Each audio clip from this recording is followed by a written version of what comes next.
Hey everybody, Matthew here, and welcome to the first episode of the Campaign Chronicles, a series in which I fill you all in on what happened so far in our campaign. I'm going to try and keep the videos nice and short and compact because no one wants to sit here and listen to me talk for a very long time.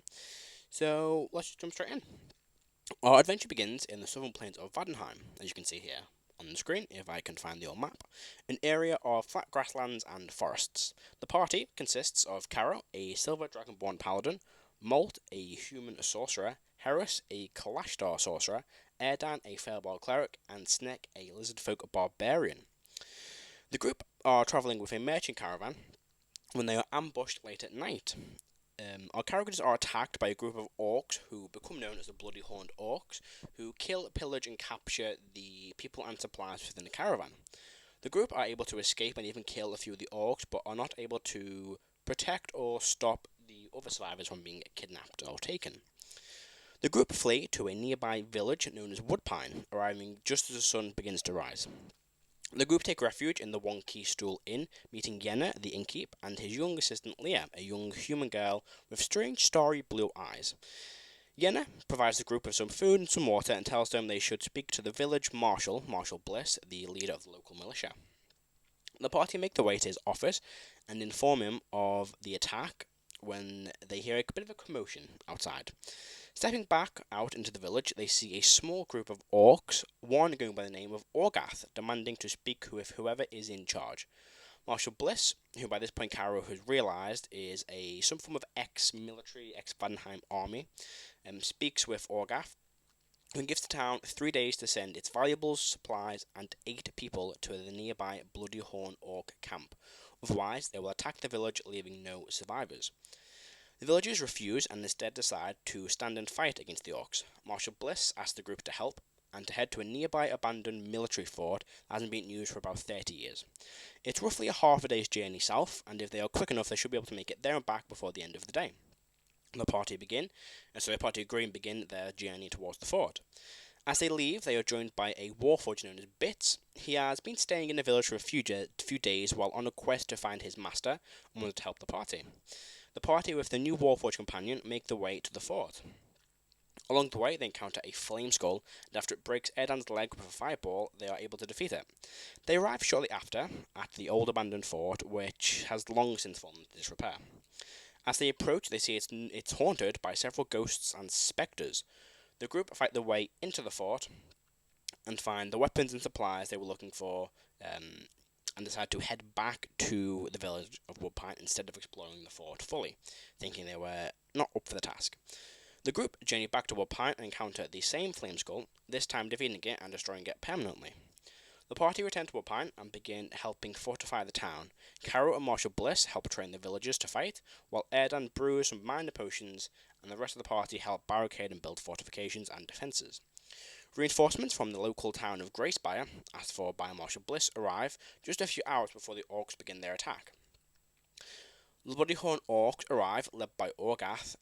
There's a fairly large number of them, plus 2 large trebuchets they've constructed, thus beginning the battle for Woodpine. The party is able to destroy trebuchets from range using magic, and during the fight, Leah runs across the battlefield to try and help a villager being attacked by an orc. She's unsuccessful, and the orc tends to attack her after killing the villager, but there's a flash of blue light as she is seen phasing through the orc and running to safety.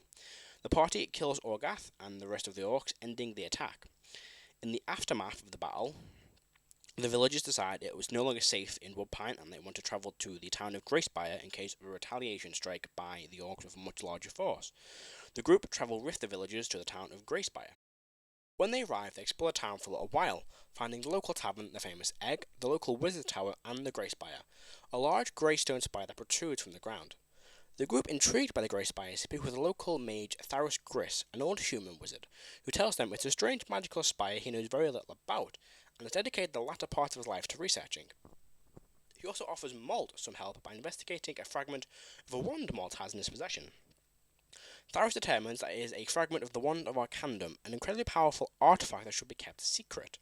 He also tells them that he once heard a dragon in Salvonia by the name of Thrastus the Hoarder has another fragment of the wand, but that was just a rumour he heard many years ago. The party spends a bit more time in Grey Spire and help a local woman by the name of Estes find her son, Tal. Tal was a field marshal who was kidnapped by a group of bandits. The marshal also captured one of the members of the bandit group and believes they can organise a prisoner trade. The party agreed to help and meet with the bandits. However, the bandits see this as an opportunity to retrieve their friend and also take more prisoners, resulting in a fight. The party defeat the bandits and return Tal to his mother. Marshal Bliss meets with the party and tells them he's heading to Denzin, a large town/small city, where he is hoping to find some help in dealing with the bloody horned orcs. He asks the group to accompany him on a several-day journey there. They agree and finish some business in the town, gather some supplies, say goodbye to the people of Woodpine, and before they leave they ask Tharis if he will take Leah in and give her a job and train her in magic. He agrees, making Leah his new assistant. Along their journey, the party meet Igneous, who has snuck into their wagon. Once discovering them, they allow them to join the party on their journey. They come across several encounters on the way to Denzin. A pack of wolves attack in the night, a crumbling bridge they must cross, but most notably an encounter with a mage who is burning down a house. The party stop the mage, but can't stop the building from being burnt down. Bliss arrests the mage and the group search the house for evidence. Mort finds a strange small metal box with a symbol of a raven carved into it. They will continue their journey, arriving in the city Denzin, a fairly small farming city. The group find a place to rest and head out into the city to explore, while Marshal Bliss meets with the local mayor and takes the mage to the city guard. While exploring the city, they head to a few shops, gather some supplies, and also make their way to the Adventurers Guild. They decide to set up an initiation to join the guild and are told to meet back the following morning at the guild hall. The party head back to the inn they're staying in. Malt continues to investigate the box he found in the burning building when he suddenly falls unconscious. The rest of the party and Bliss talk in the inn. Bliss tells them that the mayor is going to send reinforcements to the Grey Spire in case of an attack, but he should go to the capital city of the Southern Plains, Drisson, to inform the governors of the situation. He's going to prepare for a long journey, and the group agrees, deciding to take on their initiation with the Adventurers Guild and to do a few quests for them to be able to fund their journey. Bliss decides now is the time to tell the group he'll be leaving them. He's on a quest to find his master, and travelling with the group is taking him away from the area he needs to search. The group bid farewell to Bit and his homunculus assistant Pieces as he leaves to search for his master.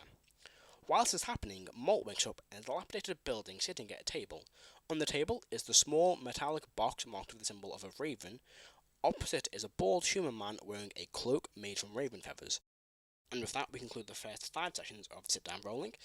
Hope this video was helpful and hope it helped to paint a picture of what the group were doing during the very, very early stages of the campaign. I'm going to continue to work on this series. I'm going to, do my best to improve the quality, improve the editing, etc. But I am only just starting off with kind of doing something like this is not just me pushing record. I'm recording us playing D&D for a few hours. So yeah, I do hope you enjoyed. Any feedback, any questions, anything you want to ask, just comment it, and I will do my best to respond to all of them. And I hope you enjoyed, and I will see you all in the next episode when we cover sessions 6 to session 10. Thanks for listening, and I'll see you all very, very soon.